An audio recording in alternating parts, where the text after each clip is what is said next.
Sorry అండి. మీరు మరీ పోకిరిలాగా చాటుగా చూస్తుంటే అనుమానం వచ్చి కొట్టేశాను.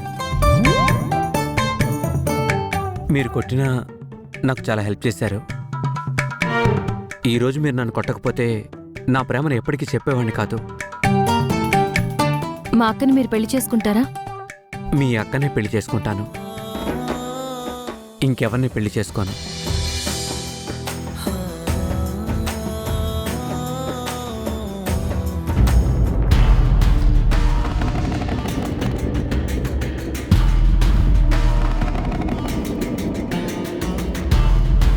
కానీ మళ్ళీ కానీ ఏంటి? ఏదైనా సమస్య ఉందా? మా అమ్మే సమస్య.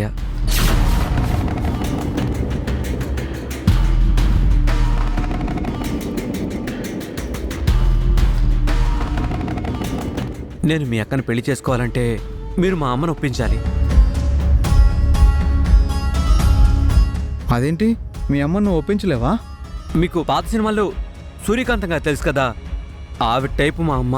ఓ,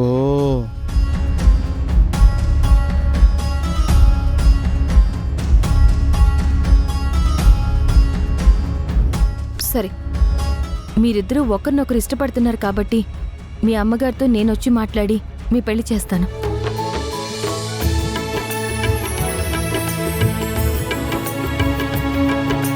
చాలా థ్యాంక్స్ ఆంటీ. నాకు షెడ్ దగ్గర పనుంది, నేను వెళ్ళొస్తాను.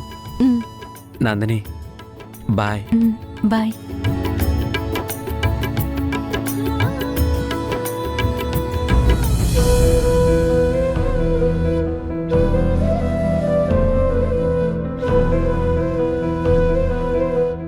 ఏంటి ఆలోచిస్తున్నావు? అశోక్ వాళ్ళ అమ్మని ఎలా ఒప్పించాలా అని ఆలోచిస్తున్నాను.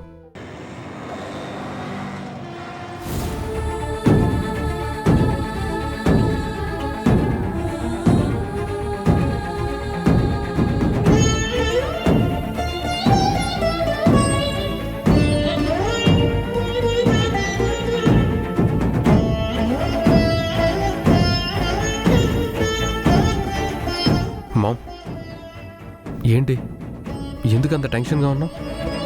అది కాదురా, బాలా కోసం ఫణి వాళ్ళు కూడా వెతుకుతున్నారు. ఆ ఫణిగాడు ఎలాంటివాడో నీకు కూడా తెలుసు కదా, అదే నా టెన్షన్ రా. అవునత్తయ్య, గతంలో కూడా ఆ ఫణి మా అక్క బావగార్ల మీద చాలానే కుట్రలు చేశారు.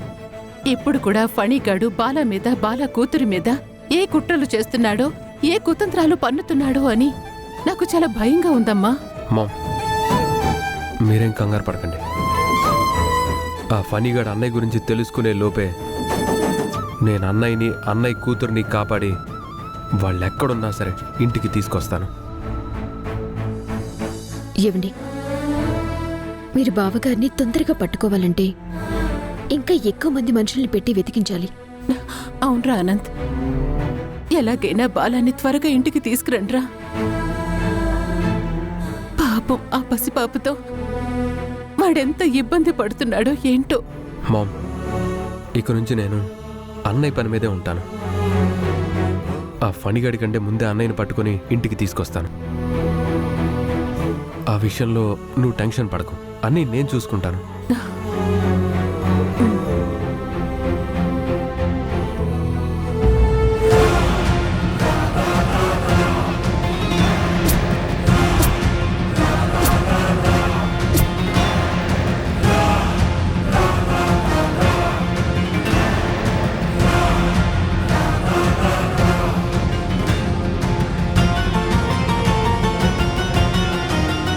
నమస్కారం అండి. నమస్కారం తర్వాత, ముందు దేనికొచ్చావో చెప్పు. నా పేరు సత్య అండి.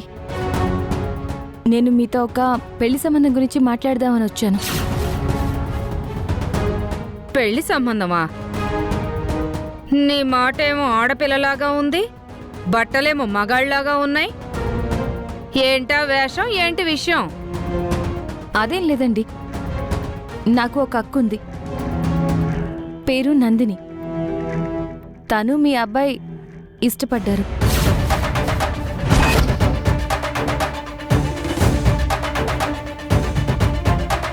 ఒరేయ్ ఎలారా ఏంటి ఈ పిల్ల చెప్తుంది నిజమేనా?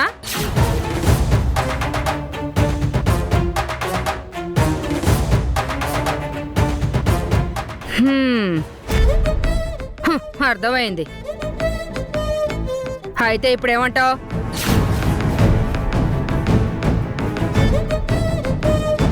మీ అక్కకి మా అబ్బాయినిచ్చి పెళ్లి చేద్దామంటావు. చేద్దాం.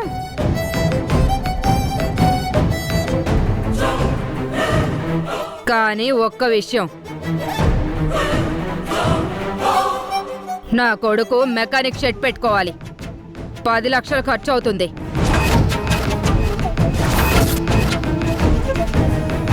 కట్నంగా 10 లక్షలు ఇస్తానంటే నా కొడుకునిచ్చి పెళ్లి చేయడానికి నాకే అభ్యంతరం లేదు.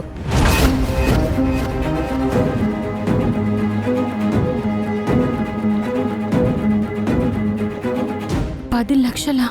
అవును మరి. ఆడపిల్లకి పెళ్లి చేయడం కష్టమే మరి. కానీ కట్నం లేకుండా నా కొడుకునిస్తే తీసుకెళ్ళిపోదాం అనుకుంటున్నావా? అది జరగదు. అమ్మా 10 లక్షలంటే నువ్వు నోర్మై. నువ్వు షెడ్ పెట్టుకోవడానికి బోల్డ్ అడ్వాన్స్ ఇచ్చి ఆ షాప్ పెట్టించా. అయినా పెళ్లి విషయం పెద్దోళ్ళు మాట్లాడుతున్నప్పుడు నువ్వు కాస్త తగ్గు.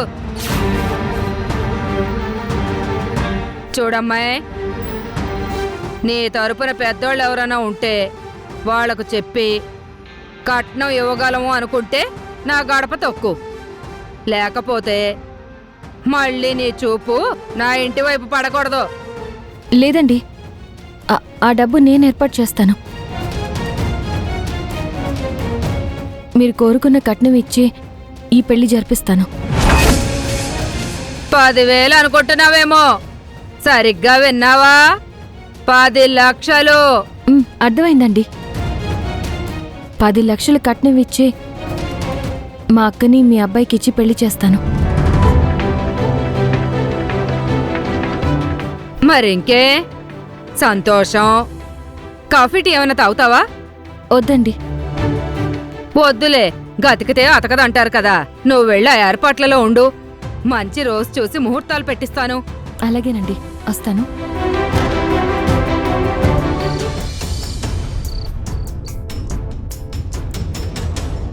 నా కొడుకు మెకానిక్ షెడ్ పెట్టుకోవాలి. 10 లక్షలు ఖర్చు అవుతుంది.